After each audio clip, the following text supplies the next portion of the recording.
stimulating expectorants do actually stimulate the cough process. They won't make you cough if there's nothing to come up. But if there is a buildup of phlegm, if you can hear fluid in the lungs, if there's gurgling and wheezing, implying there's stuff wanting to come out or needing to come out, a stimulating expectorant will augment the body's ability to expectorate. So the body needs to be able to have the ability to cough. So if there's a spinal problem or a nerve problem, they might not work. But we have very good remedies for getting rid of congestion in the lungs. Elecampane, a rooty herb rich in some very interesting constituents, which appears to tone and support the lungs as well as helping you cough stuff up. Of course, the most important things with expectorants is not to smoke and not be around particulate air pollution.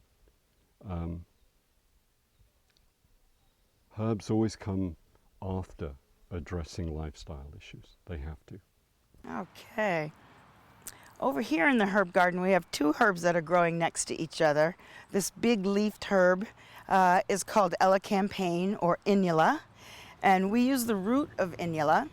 It's a plant here in Vermont that reseeds itself, so it tends to move around my garden. I totally welcome it to go where it wants to. As I said, the root is used. It's one of the few roots that has quite a bit of essential oil in it, which makes it very useful for the respiratory system.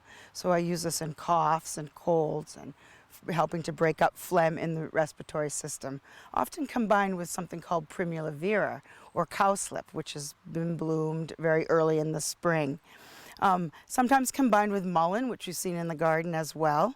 Again, the root of the inula would be used, and it can be used typically as a tincture. It can be used as a decoction.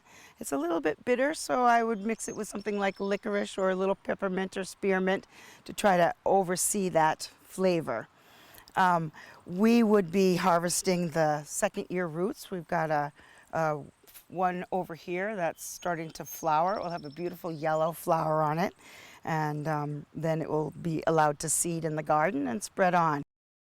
This is Elecampane, which is getting towards the end of its season here as a flower in the middle of August, and it falls over. And it has sunflower-like seeds. It reminds one of the silphiums of North America, sunflower-like heads. And they fall over, and then they're trying to lift up, get back up to the sun. They have these enormous leaves here, enormous leaves, like horseradish or burdock or mullein. Large leaves are a specific signature for the skin and the lungs because the plants have to transpiration. When a plant has big leaves, that means it has to sweat a lot. It has to transpire. It has to get rid of a lot of carbon dioxide. So plants that have large leaves like elecampane and burdock are good for the skin and the lungs, and this is a primal lung remedy. And it is for any time the mucus is really green from infection or yellow or tending towards that. And even if it doesn't cure the condition, it will keep it from going into a bad bacterial infection. It's like more reliable than antibiotics. Like kids that get relapsing bacterial infections. It's quite nice, and you can use it in small doses, 1 to 3 drops, because boy does it have a strong, horrifying taste. Whoa, talk about pungent, biting, hot, bitter. This grows in the Hindu Kush, and I thought of this remedy when there was that earthquake in Pakistan because it's so antiseptic. It can be used as a wound dressing in surgery, and if you have compound fractures with bones all over the place that are getting infected, this could keep the infection from spreading and control it till you got to aid, or just if it's curable till the bones reset, stop that internal infection. So they could have used it up in the mountains there. So it's something to, I don't know, have in your yard in case you're in an area where there's cataclysms like that. It's just antibacterial, antiseptic, very deep that way. It's for, it's also called scabwort, and I used to think that that meant that it helped get rid of scabs, scabby skin. But I learned from Jennifer Tucker, whose old teacher, Evelyn Snook, was an elder herbalist in Pennsylvania.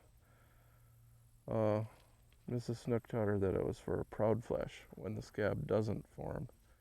And that's like that bacterial infection on and on. It just won't get going. So, many uses, powerful plant.